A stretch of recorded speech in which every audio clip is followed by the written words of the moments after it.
comme chaque après-midi, on va terminer avec elle, qui est également notre fondamentale, Anne Cazobon. Et le mercredi, on va s'occuper des petits. Oui, des petits, des moyens, des grands et de leur construction intérieure, de leur fondation intérieure même, de la manière dont ils se présentent au monde et surtout dont on les y prépare. C'est là que vous intervenez, parents, adultes, référents, profs, famille, entourage. Parce que pour les nouvelles générations, il y a le monde concret, réel et le virtuel. L'image que l'on a dans la cour de récré et celle que l'on a sur les réseaux sociaux.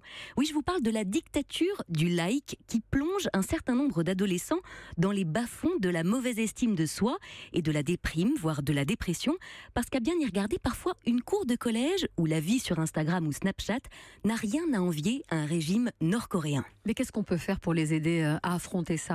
On peut leur faire un joli cadeau, un cadeau pour plus tard, qu'ils ne réaliseront peut-être pas tout de suite, mais croyez-moi qui peut faire beaucoup pour eux et pour la réalisation de leur potentiel, c'est-à-dire leur rappeler que c'est OK de ne pas être aimé par tout le monde, que c'est OK de ne pas faire l'unanimité, que c'est aussi ça la vie, que c'est ainsi qu'on installe son originalité. Alors attention, je ne parle pas de harcèlement scolaire, entendons-nous bien, je parle de votre enfant de 5 ans qui n'est pas invité à tous les goûters d'anniversaire de la classe, mais à un certain nombre tout de même.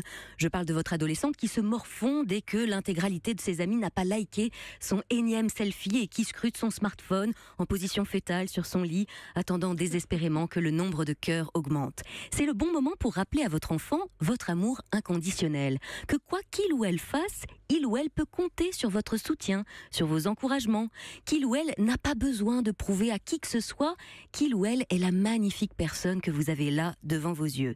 Mais surtout, lui expliquer que certes, comme le dit l'adage, on ne peut pas plaire à tout le monde, lui dire aussi que peu importe sa nature profonde, ses qualités, son caractère, ses aptitudes particulières, de toute façon, l'autre, avec un grand A, ne le rencontrera qu'à la hauteur de ce qu'il sait déjà rencontrer lui-même.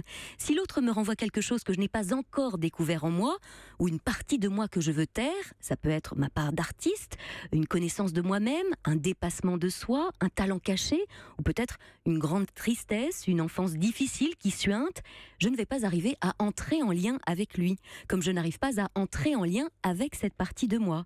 Oui, afficher sa différence, son originalité parfois, peut tendre un magnifique miroir à l'autre et peut-être que l'autre justement n'est pas du tout prêt à regarder en face cet aspect de lui.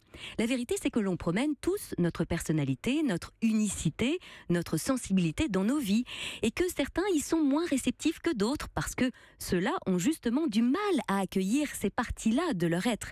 Comme c'est nouveau pour moi, ça me fait peur et si j'ai peur, je peux fuir, je peux rejeter, je peux humilier sans vraiment comprendre que c'est avant tout à moi que je fais du mal et que c'est justement cette partie de moi qui hurle à l'intérieur, qui me demande à être pleinement reconnue, que je bâillonne pour qu'elle arrête de m'embêter et de créer tous ces séismes intérieurs. Si votre enfant grandit sous la perfusion de votre amour inconditionnel, depuis le plus jeune âge, sous vos hurrahs et applaudissements à la moindre avancée notoire dans sa vie, c'est un fabuleux tapis rouge que vous l'aidez à dérouler à l'adulte qu'il deviendra pour gérer ses relations plus tard, pour l'aider aussi à trouver sa place dans le monde sans attendre l'approbation générale. Parce qu'à l'âge adulte, si les fondations sont fragiles, l'histoire se répète. Il y a le bonheur affiché et fabriqué sur Instagram et l'image que l'on donne de soi dans l'open space. On les connaît, ces collègues qui ne vous rendent pas votre bonjour le matin dans le couloir, alors que vous n'êtes que 2 à vous croiser. D'ailleurs, on a tous une petite liste de noms que l'on tient à jour à ce propos.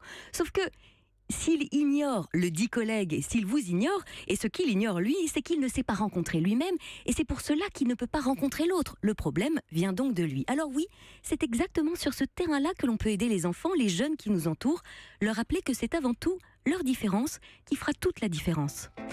Merci Anne, merci à tous.